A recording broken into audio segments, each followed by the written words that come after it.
Welcome again, ladies and gentlemen. Can we talk about Jem and the Holograms? And here we are. Can we talk about podcast? Hopefully that big cliffhanger last week wasn't too much to bear. I was gonna turn this into a joke about Ba Nee and bears, but then I realized that wasn't the cliffhanger. No, it wasn't. For a second, I was like, "Oh, is that what happened?" Bears. Man, if only Jem got attacked by bears in Pizzazz's backyard. That would be a lot more realistic, I think. Like a bear carrying like a crown, Why? Why? and it goes, "I'm the god bear." What? 'Cause that seems like what Harvey would have. He has a talking bear with a crown that goes, "I'm the god bear." Yeah. This has gone off the rails completely. Immediately right after we started here, I had this whole thing written, whatever, doesn't matter. We're just ready to, get this cliffhanger going here. I am a man decidedly not known for chills. My name is Joe. Joe, I want us to rewrite this opening. I want you to be the bear, and I want to be the maiden fair, because I wrote a Game of Thrones joke later. Oh my god. So, alright, so in the opening here, I'll play the part of God Bear. I'll write under the name of Charlie Adler, who yells at Jem for being in Pizzazz's yard without her permission. I'm Kristen, And you're the maiden fair. the maiden fair. And we are a podcast that has the task of, putting a cartoon under a microscope, basically making fun of every aspect of it, and that cartoon, of course, involves a pink lady who is not Rizzo. 80s cartoon, air quotes classic, Jem and the Holograms.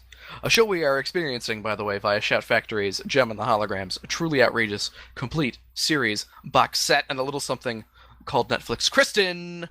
How's Netflix going? Still there. Perfect, wonderful. So Jem was being attacked by some dogs, not a bear with a crown that says he's the god bear, voiced by Charlie Adler. Unfortunately, that is where we left off. That was part 1 of the Jem Jam dog attack already in progress, basically, and this week we have the Jem Jam part 2, which basically, if you didn't watch part 1, it was Jem and all her jammin' off-brand... Fake celebrity Costco discount off-brand friends gathered together for a concert show. I don't know if this is for charity. It might just be a concert, right? I don't remember them saying it was for charity, so, ow. On Jem. Just getting together and doing Live Aid without any of the profits going to Africa or Let's anything. jam. What a dick. Jamming for Jem. Jem gets the money.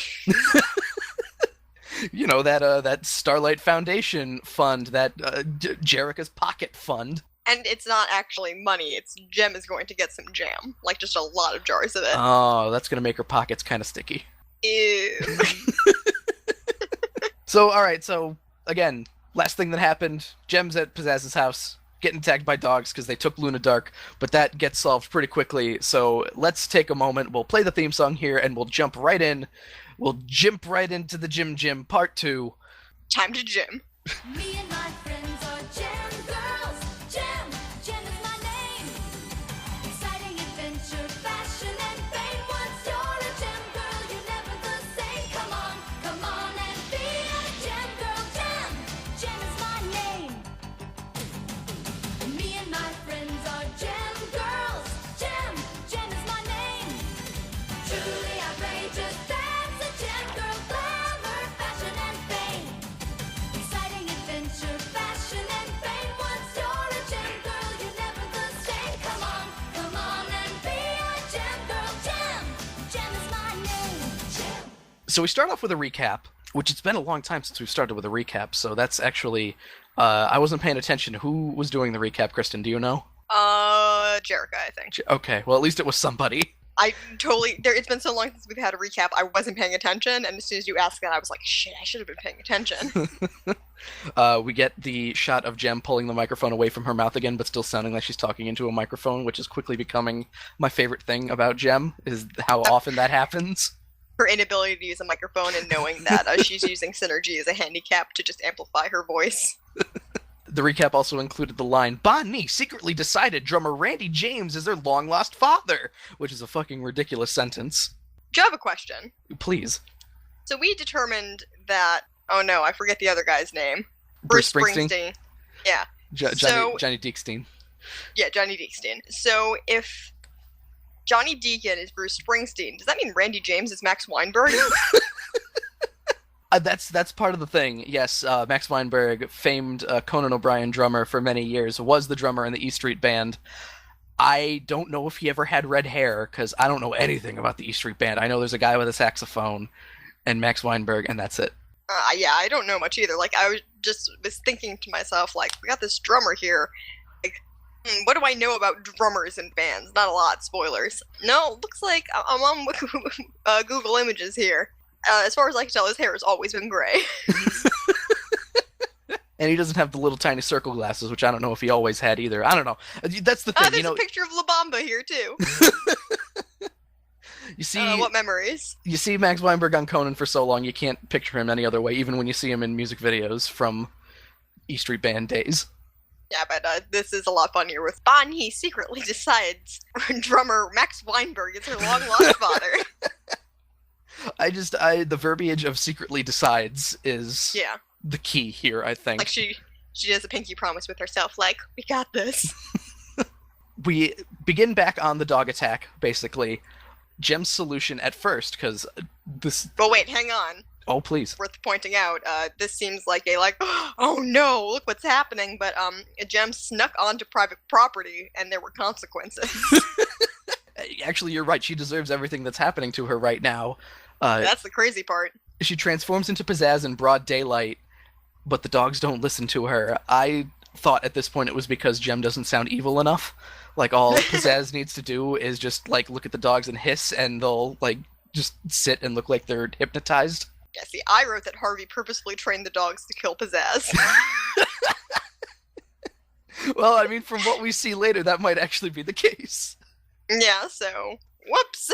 Synergy takes over because Jem starts freaking out when the dogs don't listen to pizzazz, and which I think is the first time that Synergy's just like, let me take the wheel, Jerica. I got this. Hold my beer. It's time to get physical. Big dog. A weird, like, blonde-looking dog that does also look like a demon dog. Yeah, it looks like they forgot to color it in. Or it's like a Cerberus that they forgot two of the heads for. And this is enough to scare the dogs away, because I think anything would. And really, it's really good that nobody at Harvey Gabor's mansion saw either of these things. Yeah, because we know there's like a million servants around somewhere. But we cut to a hallway, and about 5 years after the dogs start barking, you see Pizzazz turn around in a fancy hallway with Roxy and Stormer there too, and she's like, "Oh, the dogs?" Pizzazz has a detailed dog sense. She could sense a disturbance in the force. The dog She force. can sense. The Hounds So of Hell the dog- force. If the dogs can sense evil, does that mean she can sense dogs? Does it work like It's Beard? a two-way street. yeah? A wild Dog guy. sense evil, Pizzazz sense dog. What a terrible power to have. Oh, I can sense dogs. Not even a lot of dogs, my own dogs. Pizzazz holds up a hand during a meeting and goes, "Wait a minute, there's dog."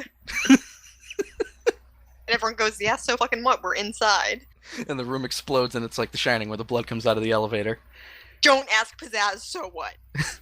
And that's the lesson we learn. So Jem, at this point, because the Misfits come out to see what's going on with the dogs, Jem basically breaks into the Gabor mansion, finding the room where Luna Dark is immediately, basically. Yep. Luna Dark's like, wait a minute, what? Who? The Misfits? I thought they looked familiar. Like, okay, so Kristen... Yeah, the Misfits are famous too!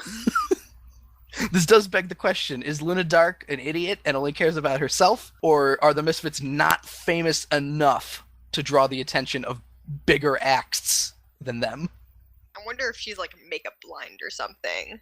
Or like, oh man, hang on. Disease can't recognize faces. Thanks, Google. What is it? Oh no, it's a long word.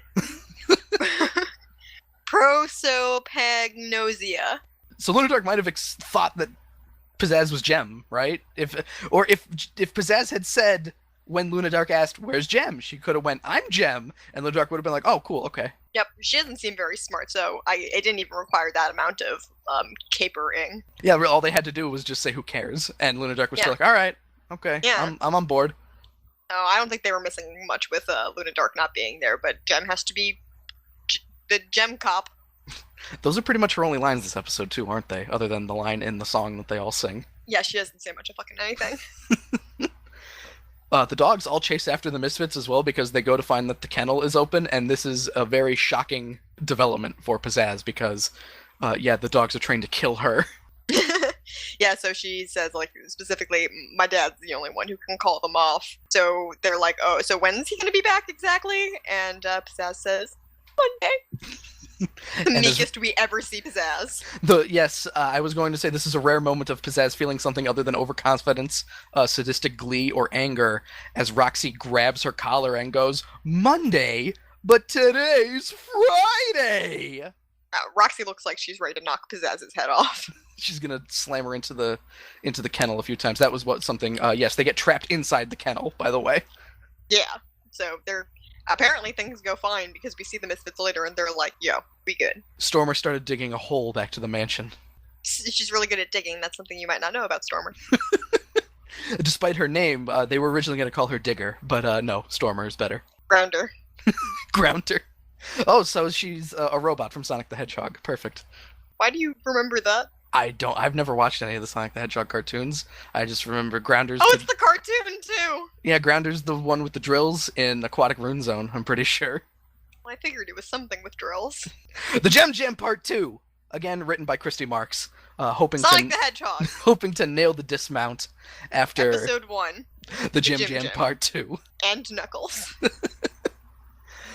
We see Starlight Mansion from behind, which might be the first time that we've actually seen it from behind, and there's this giant fucking, like, glass wall out in the back of the mansion facing towards the pool. Is that the weird greenhouse thing we saw during Starbright, during the scene where Jem's at her giant indoor piano garden? Did they film at the mansion? I thought that was just a set. No, they filmed it. They didn't have money for sets, remember? Oh, shit, you're right. Maybe. I never thought about it. Johnny Stone! And my dumb Mamoru shirt. Rio is always looking at that glass thing going, man, that's where I had my big break. Or where his big break would have happened if any of that fame had stuck to him. If any of that fucking movie money came in. He spent it on lights. You know, he has a problem. He had to trade in his bay for a new one. He got the most advanced lights he could find. Oh, he definitely bought a new light to replace the one that got broke last episode. In Trig at the Indy 500, rather. Hey, it's a 2-part episode. It may as well be last episode. True. So Johnny and Lena are maxing and relaxing. Johnny Deacon, discount Bruce Springsteen, and Lena Lerner, discount Guess Who. I have no idea. Maxing and relaxing by the pool. Ba Nee arrives to ask Johnny about Randy, and Randy is out for a jog. Lena is like, haha, oh, how cute. Ba Nee has a crush on Randy, so everyone is still like, oh, Ba Nee, she's fawning over this dude. That's hilarious. The best thing is that later, when Ba Nee drops the bomb on everyone, Ashley's like, oh shit, I should have known. And it's like, yeah, Ashley, you should have fucking known.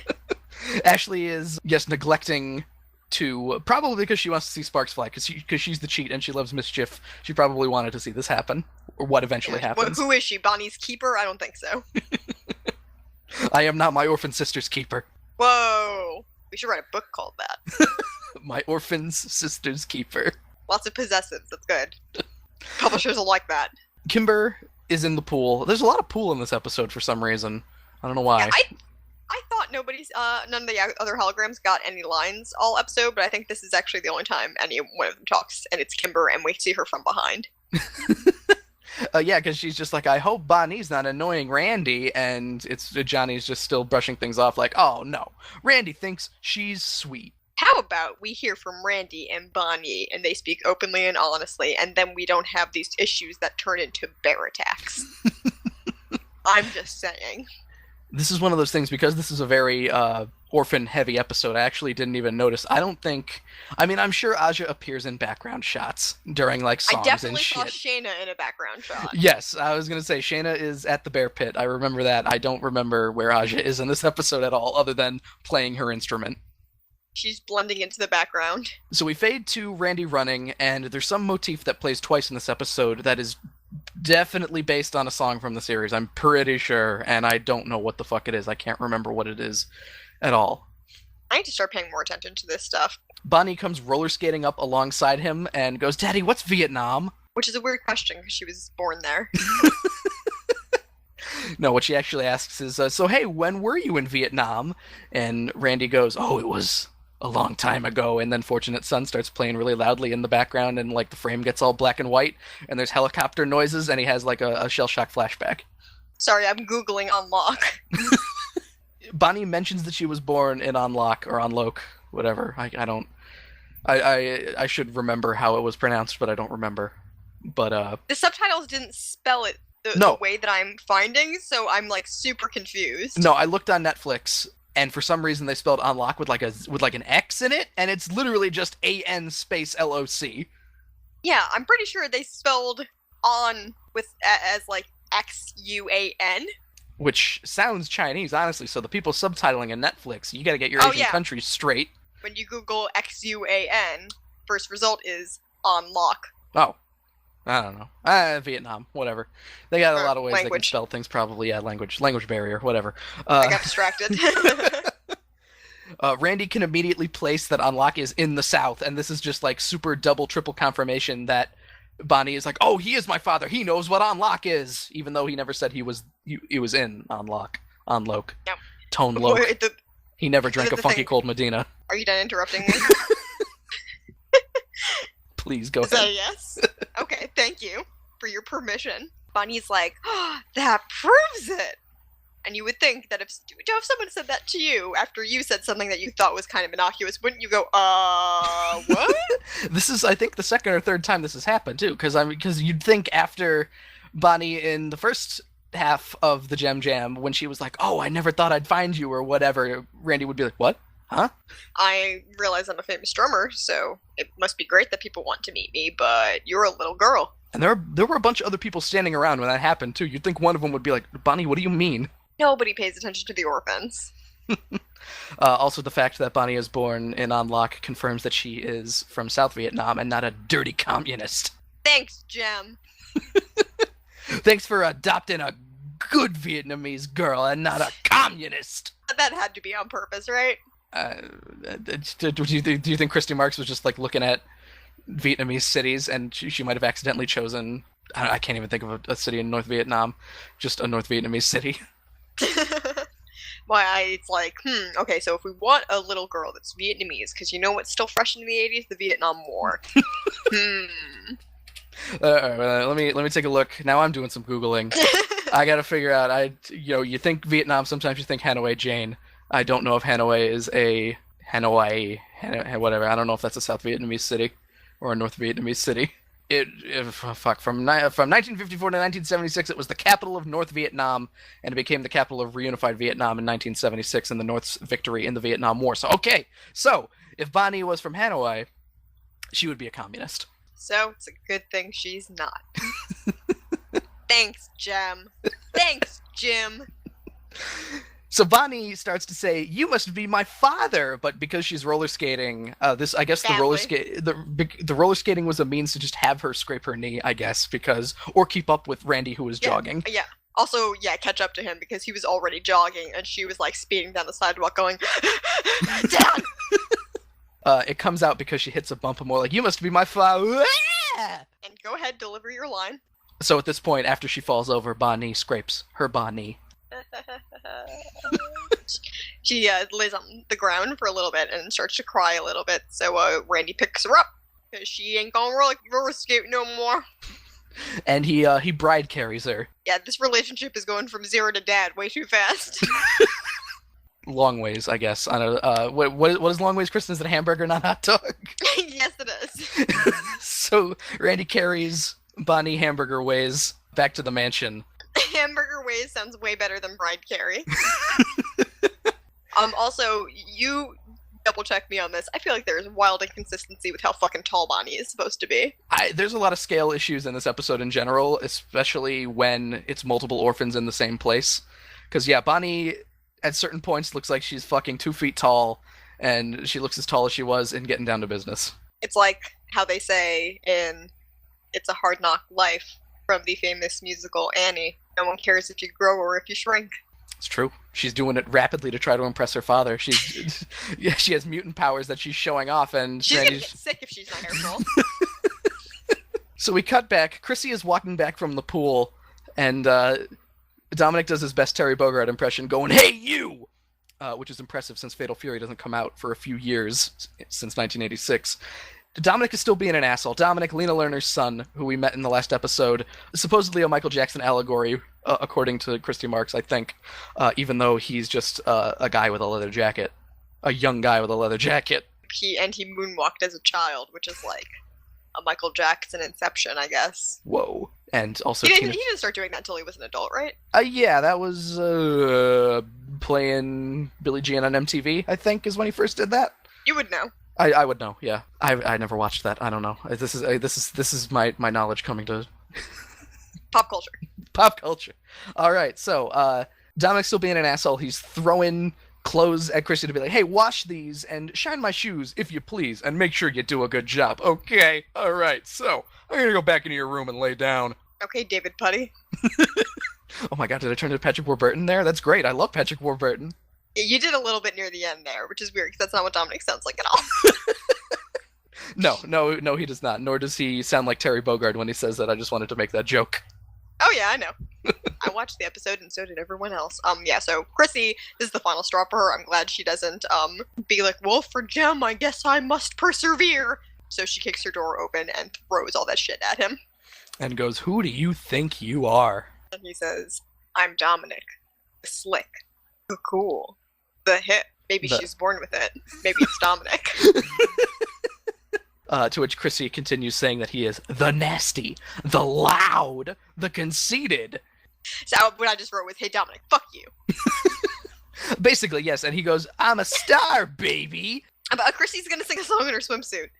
Yeah, which is, I mean, she's in her swimsuit for more than she's not in the song, which is really weird. Yeah, she's about to shut his ass out because Dominic is like, "I'm a star, baby," and song number 1 of the evening happens to be "You May Be a Star," which... You may be a star. So when you're reading the song titles, like, out of context, and you see "You May Be a Star," you don't understand, like, this is a very, very, very context-specific song. Yeah, it's not saying, like, "Hey, you could too be a star also." Yeah, it's not, "You have the potential to be a star," it's, "You're a fucking, all flash and no substance asshole, idiot." It's basically, "You're a star, but..." Right, yes, exactly. At the beginning of the song, Dominic looks pissed and he jumps off the bed, and there's like they're like spinning around each other, and they're so close that it's like it's gonna have the anime electricity between their eyes. There's shots of Dominic showing up on a TV, on a magazine. We get the first of 3, basically, scenarios in this song. The first of which, Dominic wearing a shirt that says "The Star" on it, like an orange shirt that in big yellow letters says "The Star." I have one like that. I want one like that. I'm wearing it right now. Chrissy invites him to play dodgeball or something, because it's like the scene begins with her catching a ball and then, like, making a hand motion at Dominic, and he's like, "Yeah, no thanks." And I don't think so. How pedestrian. And when he turns away, she throws the ball at his head, and the girls laugh, and Dominic has a concussion now. That's why we don't play dodgeball in school anymore. They're orphan bullies.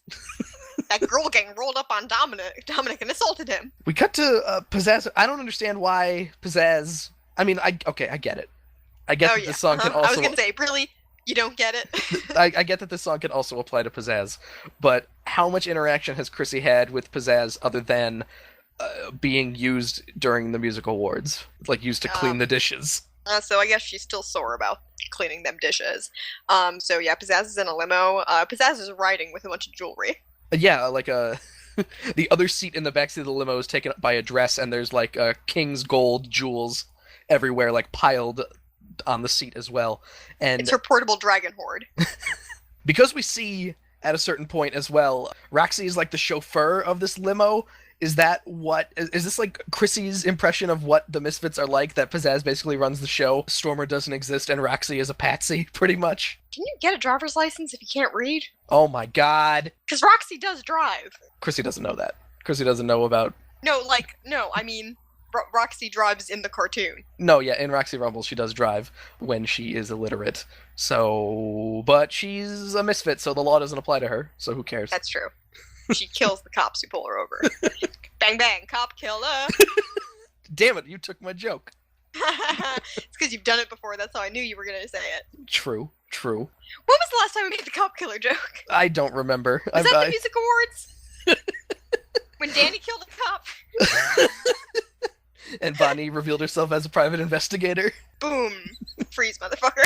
So, Pizzazz, for some reason, I don't know where she's going in the music video, but she gets out of her car by Roxy opening the door for her, and Deirdre and Ashley are, like, doing some gardening somewhere, and just to be cool, just to be alpha bitch Pizzazz, she smacks one of them in the head. You get a shot of her feeling very good about doing that, but then the hose that Ashley is using goes out of her hand and then gives Pizzazz's hair a bath. Yeah, pretty much. I think I failed to write the joke note here because she smacks Deirdre, and I failed to make the joke of because they're both voiced by Pizzazz, when they touch each other, they fuse together and become one person. There can only be one.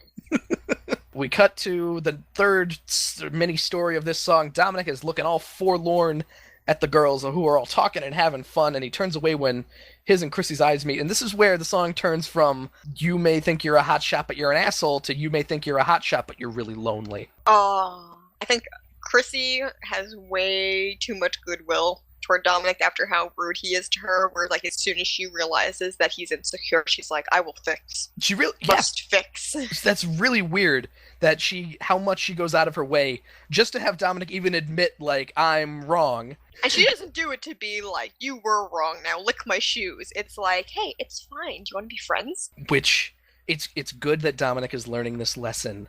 And if it were anyone else in the universe, he would get punched in the face. Oh yeah, so thank God there are orphans with supreme moral fiber. Dominic is back in Chrissy's room looking at pictures of himself. I mean, this is a song, so it could just be a fantasy, and unless Dominic packed a bunch of pictures of himself to put in Chrissy's room. I do that all the time. I have no idea why you're saying it's weird. The pictures of himself turn into pictures of Chrissy in her swimsuit, by the way. Weird. Ew. And a ghost of Chrissy flies out of one of them and is, like, being really confronting about it, like pointing a finger at the, you may be a star, but I see the emptiness inside. Inside. There's actually the emptiness shining through, but whatever. He turns around and Through. the real Chrissy turns around and also points a finger at him, and it's madness. And oh no, she pushes him back on the bed, and that's the end of the song. There's like some weird Chrissy jump scares happening. So Kristen, how did you like the songs by the Orphans? I think Chrissy's was the best.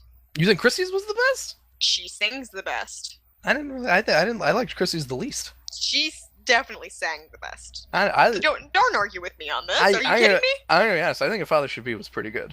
You think The Father Should Be Behind You is good? Hey, I didn't say that. I'm just trying to interpret what you're telling me. Like, I don't understand, so help me understand. I liked I Can See Me, even though I know that Ashley doesn't have the greatest range or who they used for Ashley.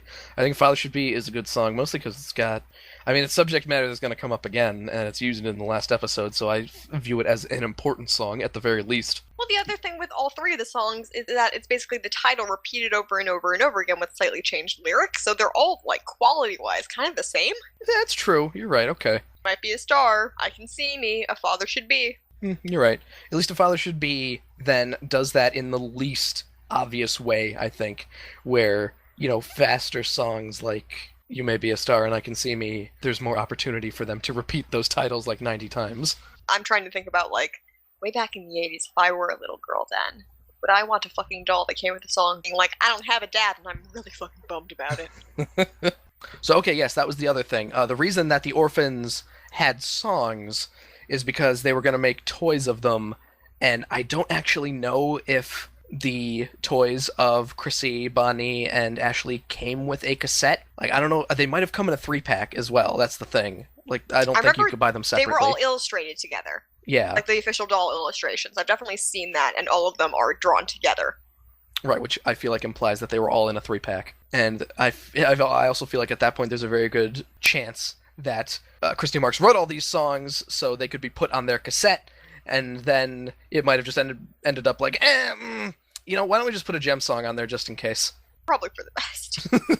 So we end the song there. Dominic looks shocked, so at least some of that must have happened in reality. I'd like to assume that, most of it may have been a delusion of Chrissy, that she at least sang the song at him and was, like, poking his chest the entire time. She cussed him out.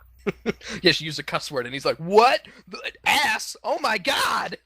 Ah! And then he covered his ears. Do you remember how scared you would get as a child when you heard curse words? Oh, yeah. Basically, this all boils down to Chrissy going, "Hey, if you want to do your laundry, you're gonna have to do it yourself." And that was How her. about you shove your laundry up your ass?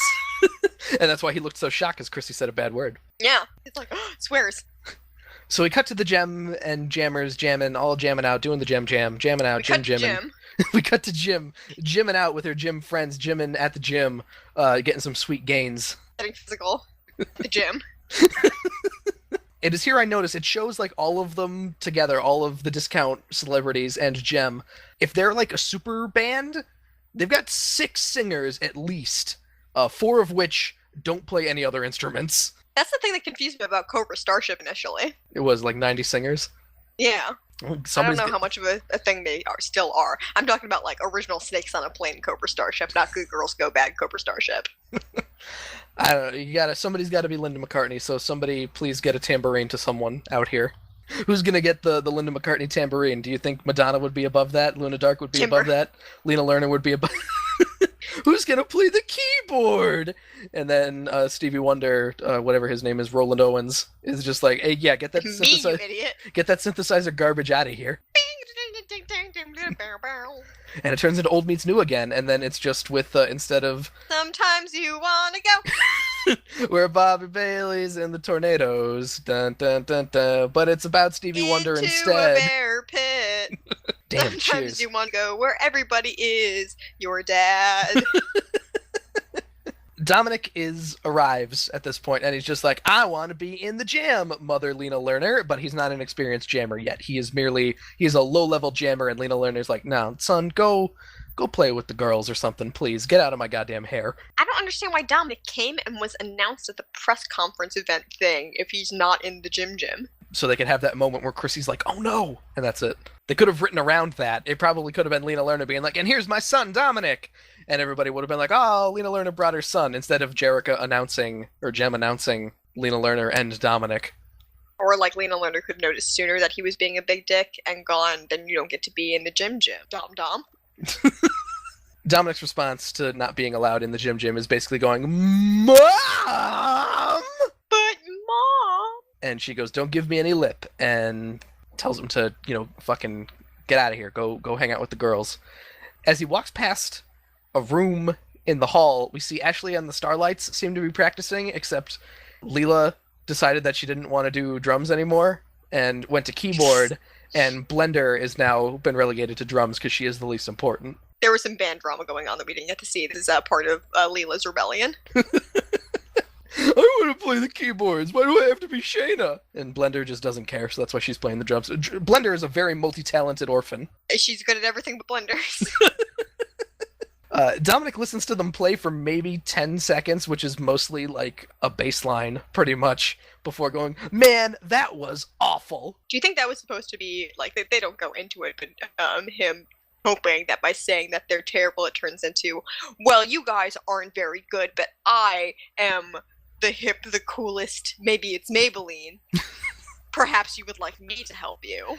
And that was like his shitbag attempt at making friends. I feel like, yeah, that was the thing of, if he went, "Man, that sounds terrible," Ashley would have been like, "Well, okay, what are we doing wrong? Why don't you show me?" But instead, Ashley is just like, "Well, you know what? I know we're not very good, but we're gonna practice, and we're gonna do the right thing, which makes us a superstar, and we're gonna be great." And then she has a light switch rave. As they just switched to an electronica band because rock and roll is so played out by the later 80s. So we fade to Chrissy swimming at this point, and the one with the hat that's not Deirdre, who we talked about last episode, with the kind of, I guess it's supposed to be curly looking hair, I think, is the way that her hair is drawn. She looks like a mini Lindsay. Yes, she does. You're right. She looks like a mini Lindsay without a headband and without being voiced by Susan Blue. And the other one, whose name I don't remember, from Trick or Tech Rat, is also hanging out, except her hair is... Braids. Her hair is more orange than it is in Trick or Tech Rat, when I think it's like blonde then. Yes, I believe she's supposed to be blonde. Again, we will see her in Trick or Tech Rat, an episode which has a song called "It's Fun to Be Scared." Yay! I do not remember Trick or Tech Rat at all. Despite the title, I don't think Tech Rat has very much to do with it. They're bad at naming episodes. I mean, for instance, this one's called The Gym Jam. Yeah, and Jim isn't even a character on this show. Chrissy Marks, please. Get your shit together, come on. Do you ever worry that at some point someone who is actually involved in Jem checks out the podcast and they hear us making jokes that could be mean-spirited if the person who they're actually aimed toward listens to it? Well, like how we made fun of Rick Merwin a bunch. Yeah.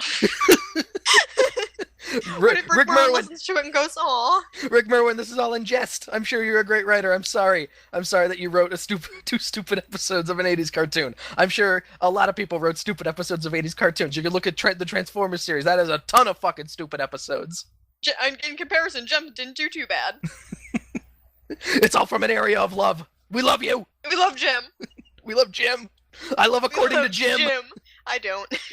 I've never watched According to Jim. You have a problem with references, Joe. Why would I ever want to watch a series with Jim Belushi? I'm sorry, Jim Belushi, I love you! Jim Belushi was listening to this podcast until that very moment. Great job, idiot. So, not Deirdre, Minnie Lindsay, the other one with the hat, asks Dominic if he can swim. And Kristen, I don't know if that's racist or not. Well, I figured it's mostly just a stupid question, because it's like, most children can swim? That's the other thing. I immediately wrote it off after asking in my notes, I don't know if this is racist, with just being like, well, she's a kid, so who knows, maybe, I don't know, they're supposed to be, all the orphans are supposed to be, what, like 9 to 12 years old-ish? I guess it's like saying, do you know how to play Go Fish? Like, yeah, I know, why are you asking me? They don't understand that it's a common skill yet. Yeah, actually, I'm sorry, Ashley is 13, and Deirdre is definitely taller than Ashley, so we'll put her at like 15, maybe. Ba Nee's definitely like 10, right? Yeah, Bonnie's pretty little. Okay. Yeah, so not Deirdre here might be being secret low-key racist, but Dominic, basically he passes by as Chrissy leaves the swimming pool and he goes, oh, I'm not gonna swim in the same ocean as water that lady touched. And he's clearly just being like, I don't want to swim because I don't know how, and making excuses. Yeah, it's fucking rude, so Chrissy gets sweet revenge by shoving him into the pool and ruining his leather jacket, and everyone laughs as Dominic drowns. Is it weird that I made that joke too, like that his leather jacket got completely ruined by falling in the pool? Probably a really nice one too. Mom bought it for him. Damn. What did I tell you about falling in the pool? Leather jacket's on Dominic. Segment 1 ends, the possible drowning of a famous singer's son. Segment 2 starts, Dominic can't swim, he's fucking flailing around everywhere. To which Chrissy jumps in the pool and saves his life when, considering there were other orphans in the pool as well, they probably could have helped, right? Oh, probably, but they didn't care. Chrissy, he's flailing in her arms, she's like, okay, you need to, stop moving. So what I wrote was, Dominic, stop fighting, embrace sweet death. And then she sinks back underwater with him. I was going to say, and then Chrissy's elbows have spikes that come out of him like pizzazz and kills him. Yeah. Is it Baraka? That is the one in Mortal Kombat with the forearm swords, yes. Yeah, like that. And just cuts his head off underwater. So Dominic, after he's dragged out of the pool, it's like, Dominic, you should have told us that you couldn't swim. And Dominic's like, I can swim. I was teaching you a lesson on something. On not to murder famous people, because then we wouldn't be able to use this pool anymore. So Chrissy's like, oh no, he's worried that people will judge him if he says he can't do something, and all of a sudden all the shitty things he's done that doesn't have anything to do with not being able to swim are okay. His slate is clean.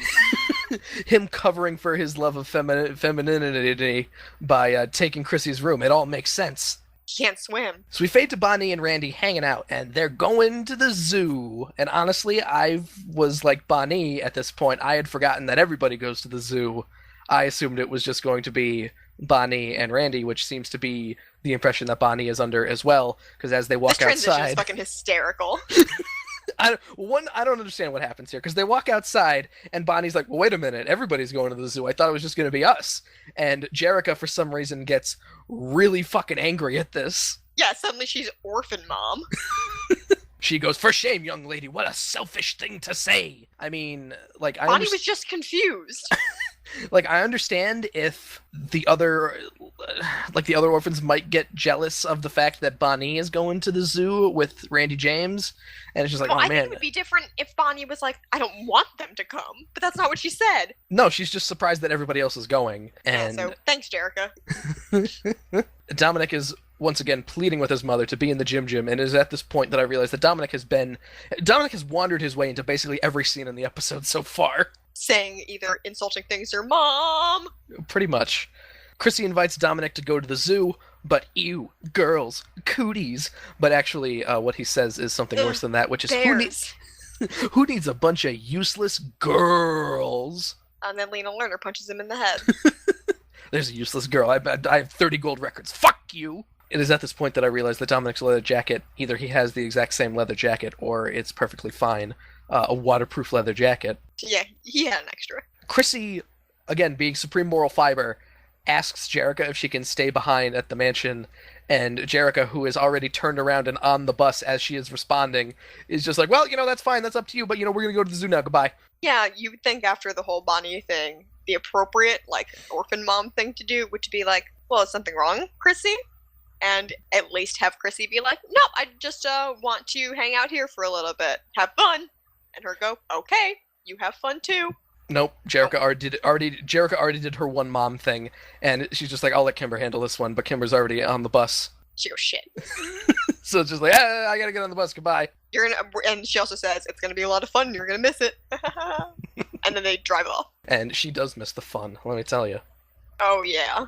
So Dominic walks off, and Chrissy kind of runs after him. But that's all for that scene, because we cut to what I described as a place that looks like it begins in Fallout as it's panning, but then we realize that it is Tech Rat's metal igloo, which, according to Rock Jem, the Jem website with an episode guide and shit, Tech Rat's metal igloo is the rat hole. If it's not inside something, it's not a hole. It's...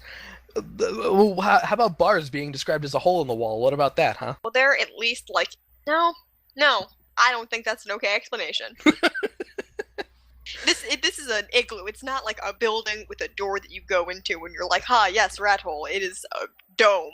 How do you know that it isn't mostly underground where they are, and it's just like it's the opening, the metal igloo they part don't show us. is a facade. Oh yeah, the big metal igloo is supposed to not attract attention.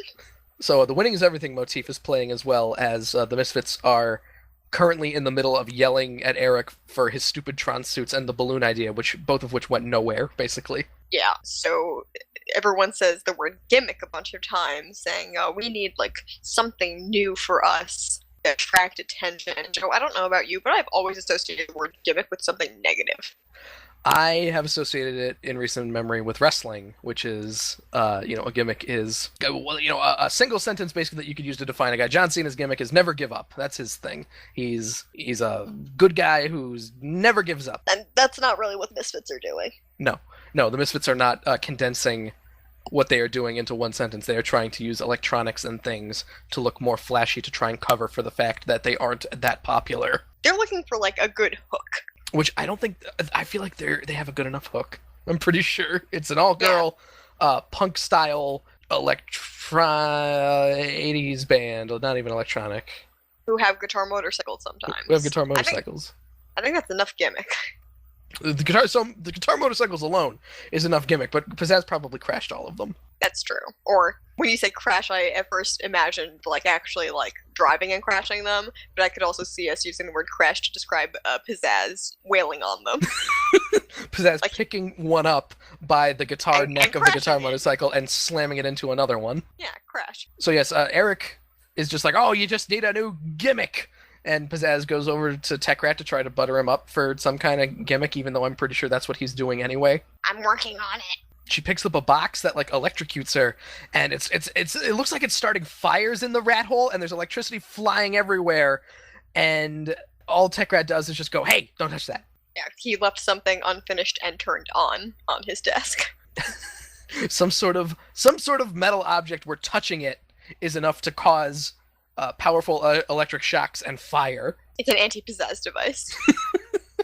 He's gonna put it's a special paint that he can paint on all of his stuff, so it'll kill Pizzazz if she ever tries to touch anything. Pizzazz should have died there, but of course she has the devil inside her, so he was just like, she not did today. die and came back to life. It was very quick. Oh yeah, can't even see it go so fast. Just like how in Wizard People, Dear Reader, when they do the scene with Fluffy in Harry Potter and the Sorcerer's Stone, that description of how they get past the dog, I believe Hermione is instantly killed by the dog. but Harry gets so upset that his eyes turn white, and in an instant he fixes everything, and the dog is dead. And everyone pretends that nothing happened. It sounds a lot like probably what happened with Pizzazz here. Exactly. Tech Rat reminds everyone, again, that he doesn't like to be touched, he doesn't like his things touched, things like that. Eric just isn't paying attention to his son at all, and he is too focused on upstaging the Jem Jam. He basically just kind of goes over and just like, shut the fuck up, Tech Rat, let's make a thing, let's have a gimmick. Give me a gimmick. Give me a gimmick. Yeah, all the Misfits do their coordinated statement. I was going to say of the episode, but they haven't actually done it in a while. Well, yeah, it's been a while. It starts with Pizzazz going, we need, and then Roxy going, new, and then Stormer comes in with gimmick, which what if she said manager? And Eric was just like, oh. How about you get the fuck out, Eric? Or like, demonic sacrifice. And Pizzazz rubs her hands together and goes, I'm on it. And then looks at Tech Rat, and Tech Rat doesn't have to be touched anymore because all his skin gets ripped off. Aw, what a way to go. And now, just as Jem and Rio are hook hand lovers, now Tech Rat and Kimber are skinless lovers. That's a weird pairing. It is. It's very weird. By the time I said Tech Rat doesn't have skin anymore, I'm like, fuck, now I'm gonna have to reference this, and I don't want to, because I don't want to acknowledge Kimber and Tech Rat as a thing in the stupid canon. Stormer would get jealous. Song number 2 of the evening. Give me a gimmick. Give me a gimmick. Jimmy a gimmick. Gem me a jammick. No thank you. Which we'll play for you right now. We need a new gimmick.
Kristen, I love this song. I know you do. Do you want to know something really weird? You don't. I'm nuts about this song. I mean, a lot of it has to do with the visuals, I think. The song itself is... Oh, yeah, the visuals are fucking fantastic. The song is a little bit The song's good. I don't know if I'd call it amazing. But it's definitely... It might be... I don't know if it's enough to crack the top 10, but it's really good. So one of the things I really, really like is when they're doing, like, their weird animations in the rat hole, and we get to the beginning of the song, there is some clapping noises, and the Misfits clapping, not in sync. Also, it sounds like the kind of, like how when we clap on this podcast, the audio quality of it afterwards, it sounds like... I thought I was hearing something else entirely when it happened. I paused the video and I went back just in case to hear the clap sound again, and yeah, it sounds really jarring and out of place and terrible, and I'd like to just take a moment to say that at the beginning of the song, there's a record player that says Sany on it, S-A-N-Y, and it is at this point that I realized we have reached like anime levels of off-branding things. That's my favorite electronics company. Sany. Sany. Also, before they do the clap thing, when they're walking past some cameras, Pizzazz goes, huh, at one, and it gets knocked over. Fuck you. What'd you say to me? Knock you over with my eyes. There's a visual of a 3D model of Pizzazz being built. Can we assume that this is a 3D model? Because it's just basically like a really blocky-looking, weird-looking Pizzazz on a computer screen, except it's in 2D. If it was supposed to be just a regular drawing, then Tech Rat just has an interesting style. Of making individual pieces of Pizzazz and putting them together, other than drawing Pizzazz in general. Puzzle piece Pizzazz. Puzzle piece pizzas. Tech Rat also proceeds to draw a mustache on it, to which Pizzazz notices and turns around, and Tech Rat has a very smug grin on his face as he's holding a stylus, okay? He's holding a stylus, drawing a mustache. Follow so far. He's drawing a Got mustache. It? Yes. On a CRT computer monitor. Yeah. What? How does it... What? How the fuck? Yeah. What? No, that's fine. I don't understand. It's technology. Tech Rat learned how to do it way before anybody else, and he doesn't even need to draw on a flat surface. Fun fact, Tech Rat went on later to found Wacom Oh. and created computer tablets. Good to know. For some reason, Texas Instruments came into my mind, and I was like, those are calculators. Yes, they are. There are robots, like, giving applause for pizzazz. She opens one up, and there's, like, little cherry robots inside. It's like a robot that looks like a fucking... one of those grills. Like one of those grills that you take on a picnic, kinda. Except Like it's a red. Snoop to grill. Like a Snoop to grill. I don't know what the fuck that is. What? Snoop Dogg's grill. What? Snoop to grill. I wonder if that was something someone made up and I just assumed it was a real thing. I haven't heard anything about that. Where is the Snoop to grill located? The Snoop to grill appears to be a product that rapper Snoop Dogg is developing, but has not been officially made available for purchase. Oh. So it was a thing at some point, I guess. Snoop So- has a grill called the Snoop to grill. So Tech Rat makes the Snoop to grill. Tech Rat is Snoop Dogg. That's really weird. I'm not That gonna doesn't touch make that. sense for like a couple of reasons. I'm not gonna touch that one. All right. For some reason, they have file footage of "You Ought to See the View from Here," which I guess was a gimmick in itself, right? Them on the hang gliders distributing the flyers. Yep. And, And they need to reuse some animation.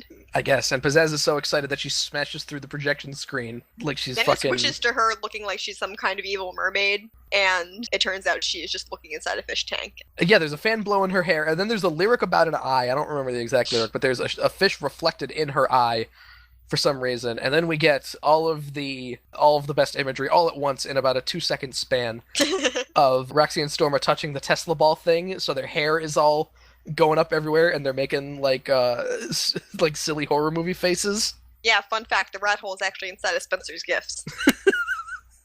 There's a quick shot of a robot Pizzazz whose face comes off. I wish they'd pursued that a little bit more. Okay, robot Pizzazz. Let's take a moment to think about robot Pizzazz for a second. Do you think they were trying to get original Pizzazz's soul back, and they needed a vessel for it? That's what I was gonna say. Are they gonna put her soul into that robot, and then she would be not only a devil but also a robot? Robot devil. Playing the fiddle. That's a gimmick? Oh, so Pizzazz went down to Georgia? It's that last episode of Futurama before the movies and the Comedy Central seasons all over again, and then Stormer gets to be deaf because Roxy's nose turns into an air horn. Isn't it the devil's hands are idle playthings? Yes, that is the name of that episode. Uh-huh. Kristen with the references. That's the thing. That's one of those things. I like. All right, so I know we both like Futurama, but still, that was one of those things where I'm like, I don't know if you remember that episode title, so I'm not gonna say it. Fuck you, yes I do. Pizzazz has hand puppets of It's hand puppets of Tech Rat with blonde hair for some reason, and Eric, who they themselves have hand puppets of Roxy and Stormer. Why not? Give me a gimmick. Give me a puppet gimmick. One of the only concerts I've ever went to in my life was a Beck concert, and this was... Have you been to that few concerts? I've been to 3 concerts in my life, 2 of which are Weird Al Yankovic. I went to both of those too. The Beck concert that I went to, I wouldn't even call it a gimmick because it was cool, and I didn't think of it as a gimmick, but there was a box in the middle of everything with puppets, like marionette puppets of everybody in the band on the stage, and there was a camera pointed at it, so it was being broadcast on like the screen behind them. Yeah, the last thing we get here is like a Pac-Man kind of style thing. There's like lines that go across a monitor, and the Misfits are on like Pac-Man motorcycles, and then they disappear, and it turns into eyes and a mouth, and Pizzazz smacks a computer, and it fucking explodes. Yay! So at what point are you doing like a video game parody on motorcycles where it's more like one video game than it is like Tron? With the Tron suits that they were wearing beforehand and anything, I feel like they missed an opportunity. Well, I mean, they do show up again. Oh yeah, just not in a light cycle context. Alright, wait a minute. I gotta check and see what year Tron came out. I want to say... Oh, hang on. 1982. Okay, so Tron has been a thing for a while. I was gonna say, I don't remember if it was the later 80s or the early 80s. I don't know how I would have been able to cope if Jem had invented Tron suits. Whoever was in charge of Disney at that time was like, the Black Cauldron was shit, we need a new movie. Holy fuck, look at this! Nice! I don't even know if the Black Cauldron came out before Tron. I gotta But check let's that. make it a man. And let's make him Jeff Bridges. Yeah, Jeff Bridges. Black Cauldron came out in 80. Fuck! It came out after Tron. Aww. I gotta get my Disney live action canon correct. Yeah, get yourself right. Please. The song was basically just the Misfits yelling at Tech Rat to give them, I should say, a gimmick. And Tech Rat is just like, I don't need to build a gimmick. I already have the ultimate gimmick. But only I am allowed to touch it. What was that voice? I don't know. His Majesty gloating He was the bear. voice. He was the bear. Oh fuck! He's the god. He's the god bear. Oh no. So I'd he also like to point out that I said guard bear, but I like god bear too.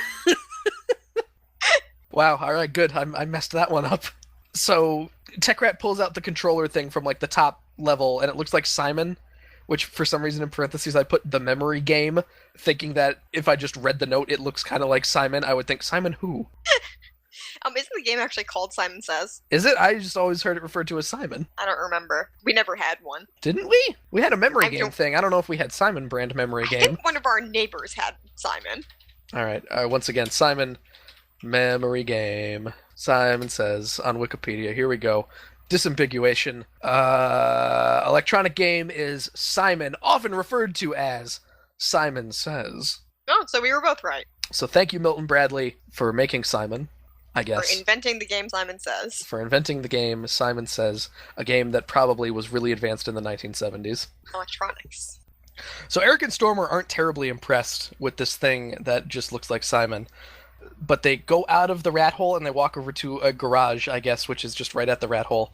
And they do like a slow garage door open reveal, and the Misfits are bathed in blue light. Yeah, Tech Rat mentions that it's not the actual gimmick, it's just the controls for it. So when he goes and opens the garage door, it's like, oh my god, he invented a garage. What a gimmick. The Misfits, famous for their slow garage door opening, and everybody claps. They made it classic. Everyone copied the Misfits after that.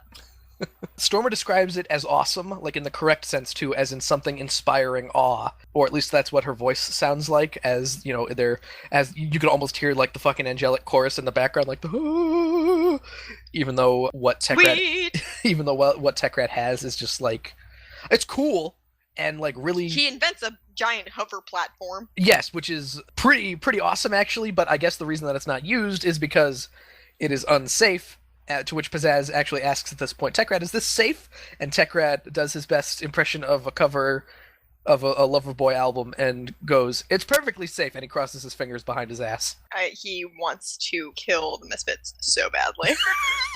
And he almost succeeds, as well as killing a bunch of other people, but we'll cross that bridge when we come to it. So we fade to the zoo.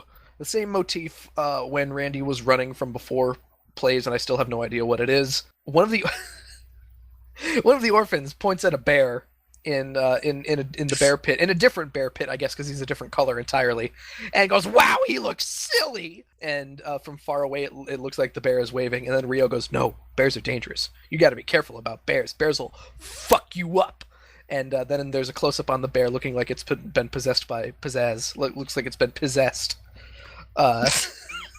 Yeah, I wrote down, haha, bear! And then after he starts looking angry, he's like, who's silly now, bitch? Who, instead of waving, is actually furiously swiping at nothing, and as well as, yes, looking like the devil. Pro tip, kids, just in case you aren't sure later when Ba Nee goes bear crazy, bears are dangerous. Remember that bears are dangerous. That's going to come up. This is foreshadowing. Bears are dangerous. Just So- dramatic irony. We know that bears are dangerous, but Ba Nee doesn't. Oh my god. If only she were standing there next to Rio when he was giving that explanation to that orphan that I don't think we've seen before this episode. It's just a kid that they picked up there. Do you want to come with us to a mansion? She goes, yeah, sure. Oh my god, Kristen. They stole all the orphans. That's how their operation works. Jericho went to Vietnam and picked up baby Ba Nee and was like, yes, this is mine now. Punched her mother in the face. Haha, see ya. Red hair, got it. Okay, bye. Hey, sorry we lost the war. Bye. So, for some reason, Jericho's just like, oh yeah, so the Jem Jam is tonight. So, we should probably get back soon. And then Johnny and Randy are both like, yeah, we got a plane to catch tomorrow, and we got to go to Cincinnati. And Ba Nee's like, whew, wow, Cincinnati. I mean, I don't travel that much, but I suppose that last month. Jericho, can you help me pack? Would you mind helping me pack? That would be great. Thank you so much. Wow, Cincinnati. I hear they got great Bengals. Bagels. I hear they got great bagels. And Jericho is confused. Everyone's confused at this point. Everybody just kind of stops And Bonnie is under the impression, clearly, that she is leaving with Randy. And now it's time to break the news of, Bonnie, I think you're a really sweet girl, but you can't come with me. And that's when Bonnie goes, why not? You're my father. And everyone's like, ooh. Record scratch. Freeze frame. Yeah. And then suddenly, it goes over to Ashley, and Ashley's like, you know what? Shit. I probably should have noticed that that's what Bonnie was thinking a little bit earlier. Ashley took her joke too far, and now the consequences will be happening, because Ashley walks over and is just like, so hey, Bonnie, I know we were talking about your dad before, but I know Randy James has red hair, but not every... But a lot of people have red hair. Not every man with red hair is your father. And Bonnie misses the point completely by saying, but my father does have red hair! More than one person has red hair, Bonnie. Randy tells Bonnie that he left Vietnam a long time ago, long before she was born, and he never went to Unlock. So, he is not the father. If Jerry Springer had a theme, I would hum it here. I'm sure it does, but I don't know it. What the hell were you doing at the beginning? That part, what the hell was that? It's my impression of what I figured the Jerry Springer theme would sound like. You should have just went Jerry. Oh no, you're right. That's not even his thing. That's the fucking Maury Povich show does the "You're Not the Father" thing. I messed up that whole joke. You messed up trashy daytime television. Who gives a shit? Are you sure that it's only Maury Povich? He probably did episodes like that, but it's most famous with the "You're Not the Father" thing is a Maury Povich thing. I'm pretty sure. You're right. I just googled "You Are Not the Father." And the best "You Are Not the Father" reactions on Maury came up. We are really setting a record for how many times we are going to Google in this episode. I feel like that's becoming the norm for the podcast, and I'm not sure how I feel about that. That's because we all make references that are out of our wheelhouse. You're worse about it than I am. No, I know. I'm you not. You just say it and hope I won't notice. Hey, so I won't fact check you. Hey, I understand. I get that. But that's just how I operate. It's rubbing off on me. I'm your younger sister. You have influence over me. How dare you? This episode over yet? We have an entire segment still. So Bonnie, faced with clear evidence that Randy James is not her father, goes, but you are my father! You are! You are! And then she runs away. And into a barret. Jerrica, for some reason, Bonnie gets a little bit of a head start. Jerrica can't catch a 10-year-old little girl whose knee was scraped earlier in the day. Consistency. Come on, you fucking cartoon. So Bonnie jumps the rail over to the bear pit and goes, I'll make you prove it! What? If you save my life, you have to be my father. And then she slides down into the bear pit and immediately regrets her decision. Segment 2 ends, Bonnie looking like she's going to be fed to some bears. I like how it shows Randy and Jerrica, like, near the bar that Bonnie jumped over, which is child height, by the way. Great job, Zoo. And Jerrica's, like, covering her face, and it looks like she's like, man, it's really a shame that Bonnie is dead. This is really relevant in the times of that gorilla that got shot at the zoo because a child got into the enclosure somehow. Yeah, not going great. It goes a little bit better for the bear. For the several bears. For the several bear, making stock bear noises. So yeah, when we come back, this is where I wrote down, is this Game of Thrones? So based on how this rescue eventually goes, I guess Bonnie is Brienne and Jerrica is Jaime. So there we go. Jerrica, did we confirm that Jerrica she has a hook hand too, or was that wishful thinking? I don't remember. She could or could not.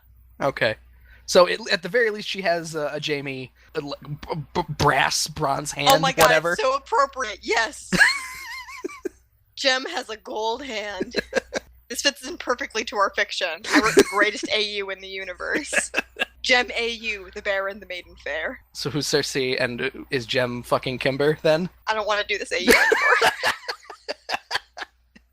Aha! My plan worked! Bonnie is screaming for Randy to save her, and Randy responds... No, she's screaming for her daddy to save her. That's true. I just don't... At this point... And he's not there, so that's complicated. And Randy goes, somebody go get help! And Kimber and the orphans run away, and Just in case there's some bear murder. There should be like a zoo person. There should be a zoo person here that should be able to help them so they don't have to form a human ladder. Yeah, you would think. Apparently the zoo isn't run by anyone. Ba Nee she attempts to climb like an 85-degree angle wall to no avail as This was a Jerica, mistake now that I think about it. yes, makes the suggestion to make a human ladder. And kind of like how in Old Meets New there was the clever editing, like, oh, the wrecking ball's gonna hit the house, and here's a shot of them inside Bobby Bailey's apartments, even though the wrecking ball might not hit that apartment. Here's the clever editing of, oh no, Bonnie's gonna get eaten by some bears, but we only get close-ups of the bears. And finally, when there's like a wider shot of Ba Nee and the bears are still like 20 feet away from her. Ba Nee and the Bears is a good band name. Oh shit, bad news, Ba Nee. Bad news, Ba Nee. You're gonna get eaten by a fucking bear. The bears are getting closer, presumably mostly because Ba Nee is freaking out, I would assume, anyway. Yeah, she's a little girl, so it's like, but you're screaming a lot, Ba Nee. And the human ladder of Rio, Randy, and Johnny is not enough for Ba Nee to be rescued, so Jerica comes down as well and takes it into her own hands. And for some reason, even with Jerica... Into her own hand, because she doesn't have her gold hand yet. Even then, it's not enough to get Ba Nee, so Jerica is just like, fuck it, and she drops herself into the bear pit and helps Ba Nee up to climb up the human ladder, and then Jerica just climbs back up as well. And Ba Nee is saved just in time for the bears to, like swipe at Johnny Deacon's foot, kinda? But he's fine. Nope, that's it. Horizontal wipe to everyone standing around Ba Nee, with Jerica there as well. Ba Nee explains that she wanted a father so much, and Randy is just like, Ba Nee, I'd love for you to be my child, but it's just not meant to be. Adoption. That doesn't exist. Ba Nee asks if they could still be friends. Adoption! Yep, out of the father zone and into the friend zone. That got really weird. Woo! So Dominic is still walking around aimlessly. We cut to Dominic. Again, we got to finish off Dominic's arc now that Ba Nee's is finished. So, spoiler alert, segment 3 is going to be a lot of Dominic and Chrissy. They're in like the fucking quarry from the World Hunger Shindig. There's just like, it's an area near Movie Mansion Mustache Man's house, Starlight Mansion, that has like a water tower. And the Animaniacs live in it. Dominic climbs up the tower, and then the Warner Brothers symbol knocks him off the tower, and Chrissy saves his life. But which would be way better if that actually happened. Yeah, it's actually kind of anticlimactic how this goes. Dominic climbs up, Chrissy climbs up as well, and even is just like, you know what, I don't think I should climb this, but she does it anyway. And then she gets about halfway up. Dominic's at the top, and he's like, so wait, I thought you were trying to follow me. And she's like, I'm scared of heights! Which I don't know if you remember there, Kristen, but she was pretty fine with climbing the scaffold in the music awards. Well, she did kind of the same thing that happens here, where she climbs up, and as she gets up there, she looks down and goes, shit! I'm afraid of heights. Oh, fuck! And maybe after following from that scaffolding, she was even more afraid of heights. That's true. So Dominic is just like, what's wrong? And she's like, I'm afraid of heights. And he responds with, just climb down. And she goes, oh, fall! Yeah, she's a little girl. It's irrational. So at least he's like, oh, shit. Okay, she's serious. So he climbs back down the ladder and helps Chrissy get down. Which actually, how did he climbs past her on the ladder, which seems, one, unsafe, and two, probably 99% of the time would result in both of them falling off.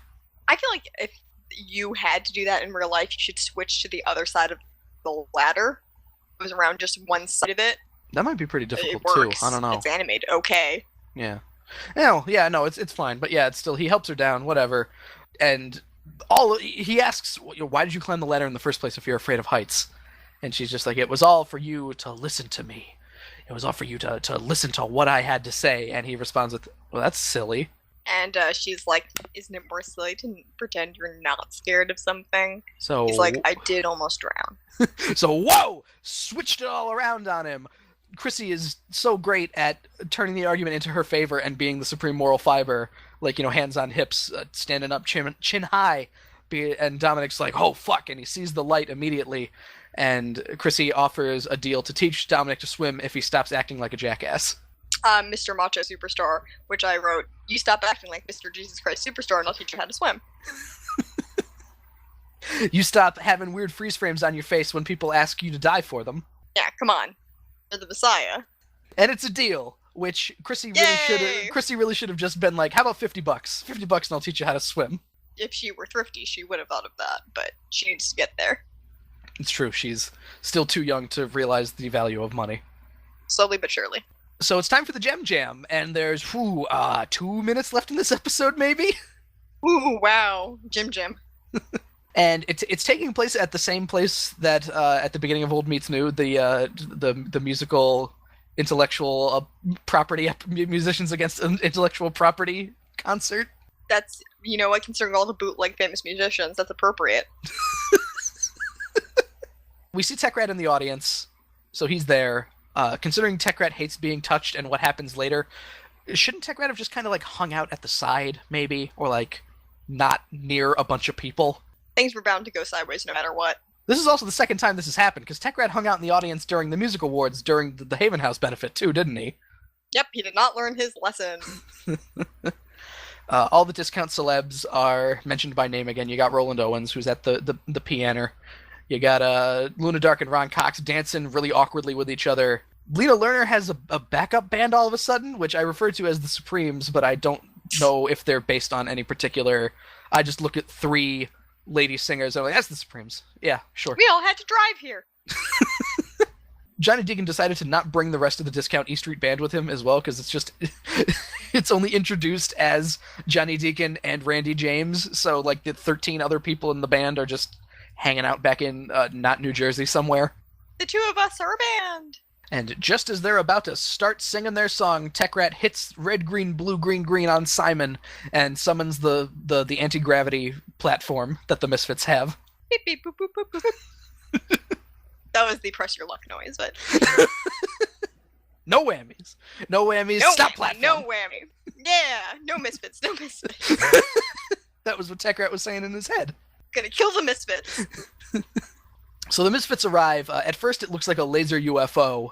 Gimme a Gimmick is blaring from it as well. And actually, no, it turns out it's an anti-gravity concert platform, and the Misfits are wearing their Tron suits. So they have turned into a full-on, there's like the fucking dress-uppy steampunk band that I don't know the name of. It's like they turned into one of them, except it's cyberpunky future band. Steam-powered giraffe, I think. Thank you. It's like they're them, except not putting as much effort into it. Yeah. They're like a sad Daft Punk. Sad punk. The Misfits. Sad punk. The crowd starts to like run away pretty much because they're like, holy fuck, it's a UFO! And they end up starting to touch Tech Rat in the process, which makes him go, don't touch me, in his Charlie Adler voice. Which and also... his poor butter-covered hands drop the remote. So it gets stomped on. He throws Simon and it gets stomped on, which makes it go out of control. Boop, boop, boop. And there is probably a 1 in 50 million chance that the Misfits don't end up killing anybody in this process, because there are people literally everywhere. They are flying kind of low, and considering it immediately loses power, you would think it would, like, fall, maybe? Or, like... It kind of floats. People careen. are laughing, and the Misfits are gonna die. Like, that's really fucked up. Yeah, that's the other thing. As they fly away from all of the Jem Jam, into a tree. The platform crashes into a tree, and all of them fall from, like, top of tree height to the ground. Jem and Lena Lerner are just laughing and having a good time, and Lena Lerner's like, that'll show ya, Misfits. A broken collarbone for each one of you. I like bad things to happen physically to the bodies of the people who I do not agree with. That's fucked up, Jim. Pizzazz also stands up. I mean, I think we've determined that Pizzazz is immortal at this point, right? That's true. So Pizzazz stands up immediately. I don't know if we see... no, because they end up chasing after them. But yeah, Roxy and Stormer get up as well. Probably Pizzazz just reviving them and fixing What are all of their... Wolverine's bones made out of? Adamantium? Something like that? That's what Pizzazz is.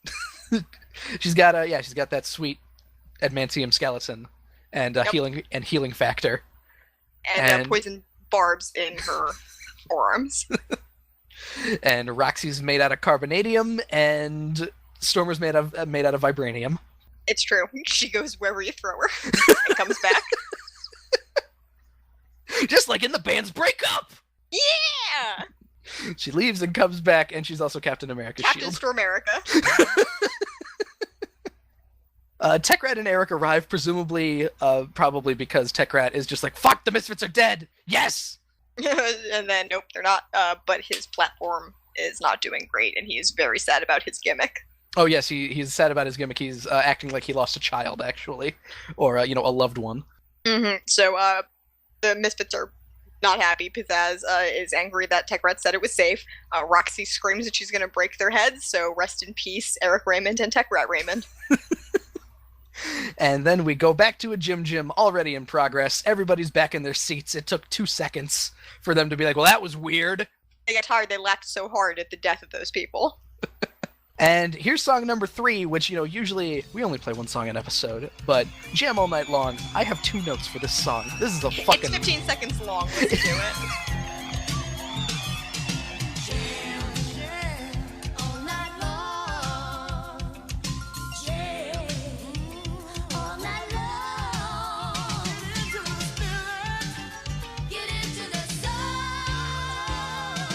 That's you and me. It's for the melody. Let's you and me get into harmony. Babe, you and me. We'll make a symphony. Oh, listen to the beat. You sure make the music sweet. All night long. Jam all night long. Babe, we got the spirit. So we don't understand what the fuck the Jem Jam was. Apparently, it went amazing. I wrote, wow, the Jem Jam went great. The single song we wrote was so good. The single 58-second song that we played. Do you think that maybe we just missed the part where all of them did individual sets and then they all came together for like a big We Are the World ending song? We are the world, but who? Like, no one, they didn't say what the Jem Jam was for, so we have to assume it was to line Jem's pockets with jam. Is that what happened at Live Aid? I don't remember that everybody came out and did, like, Do They Know It's Christmas or anything at the end? I don't think so. You would know better than I would. I don't know anything about Live Aid. I know that Phil Collins was at both of them. I think it might have been that they Yay, did. good for him. It might have been that they did We Are the World at the one in Philadelphia. I think it was in Philadelphia. Who knows? I don't know. Whatever. Okay, I'm not going to search it on Google because we did enough of that. If you know anything about Live Aid, please email us at cwtapod@gmail.com where you can tell us about how much of an asshole Bob Geldof is or something like that. It's almost a good thing that we don't have that much of a following yet, because the amount of corrections that we could get. Flying by the seat of our pants. That's the style of this podcast. Absolutely. So that was Jam All Night Long, a song that I'm not going to, or at least, you might, Kristen, but I'm not going to talk about it very much. Basically, the only thing of note is that all of the musicians get basically one line, except for Jem. Yep, so there's a collaboration going on, and then the holograms get to sing. Or at the very least, their microphones are turned on. I find it odd that for a gathering of predominantly like rock and roll or pop musicians, they go with like a not even, I don't want to say reggae-ish because I don't know enough about reggae to classify this song as reggae, but like a slow jam pretty much is what they Not chose. really a rock song. No, it's not. Yeah. It's not a rock song. It's not a pop song. It's not a metal song. It's not an electronica song. It's slow. It's a jam. It's a jam. So they're the Grateful Dead all of a sudden. Well, whatever. The Yep. Grateful Gem. The Grateful Jem. They all gather together and they take a bow, and everybody cheers. And that's it. That's the end of the episode. Is them just playing a song and being like, "Yeah, we did it." And that's hopefully all the stories are wrapped up because that's it. Gem earrings glitter, and then the episode's over. And we get an encore of Gimme a Gimmick. We get an encore of You May Be a Star. Which I'm wondering because I wonder if the encores of the songs was like a Hasbro thing because they were like trying to push that further. Because we've been getting a lot of like short episodes with encores of almost every song in the episode. A lot. We worked really hard on these. This episode not only had 2 encores, but it also had the recap at the beginning. So that's a good like 3 minutes taken out. Great. I want to know, where was Clash in this episode? I mean, maybe did they consider her an old gimmick and they didn't want to go back to her again, so that's why they relied more on Techrat this episode? She was tormenting Video in her spin-off series, Clash. Clash with 8 A's. It runs parallel to Gem, like how Angel ran parallel to Buffy. The only major difference I'm seeing here is the music awards weren't good episodes. They might be actually some of my least favorite of the season. And maybe it's just that I'm a sucker for a story about Ba Nee and thinking a guy is her dad compared to a story about a red-haired kid. being like, oh no, gotta run away from home. Yeah, the story was a lot more about actual orphans than sad runaways in general. I'm the conduit runaway. Put your feelings into me. I'm just gonna pin everything on Deirdre. It was her fault. And that's I'm okay with that. That's that. Yeah, fuck you. You ruined the music awards, Deirdre.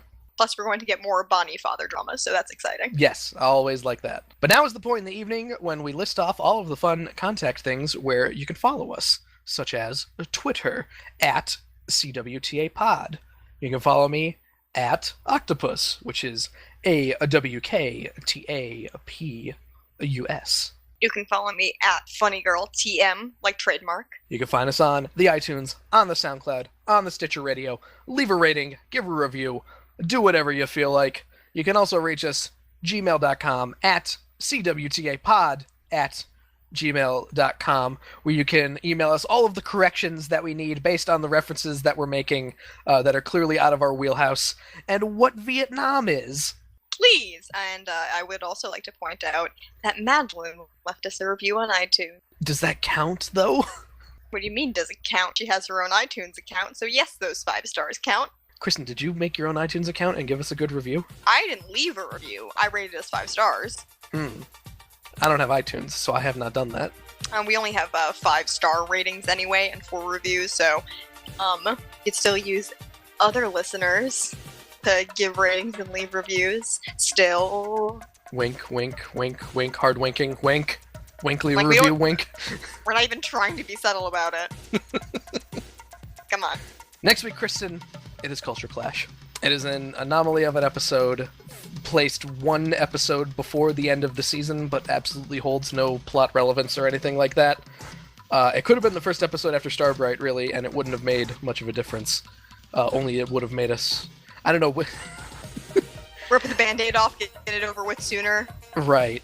Well, I was going to say, would we have hated it as much as the World Hunger Shindig, but we actually didn't hate the World Hunger Shindig that much, did we? It was just stupid. Yeah. And I'm honestly kind of hoping that we get like an Old Meets New situation where, even though we dislike the episode upon watching, recording the It goes episode better is- than we expect. Yes. Which I guess you're going to have to find out for yourself, so, next week, join us for Clashing Cultures, an episode called Culture Clash that has nothing to do with Clash as well, which might be the part that I hate the most about it. That's the most disappointing is we hear it and we think, oh, this must be a Clash episode, and she's nowhere fucking to be found. I mean, fuck, there's an episode called Video Wars, and videos in that one, right? Yeah, Fuck, why didn't they throw Clash a bone? God damn it. It's too busy turning her hair purple. I guess so. So whatever. Please join in for that, where it will be exasperating and terrible. For the Can't We Talk About podcast, my name is Joe. I'm Kristen. And join us next week when we will talk about some more Jem and the Jamograms. Checks in the Jem Jam.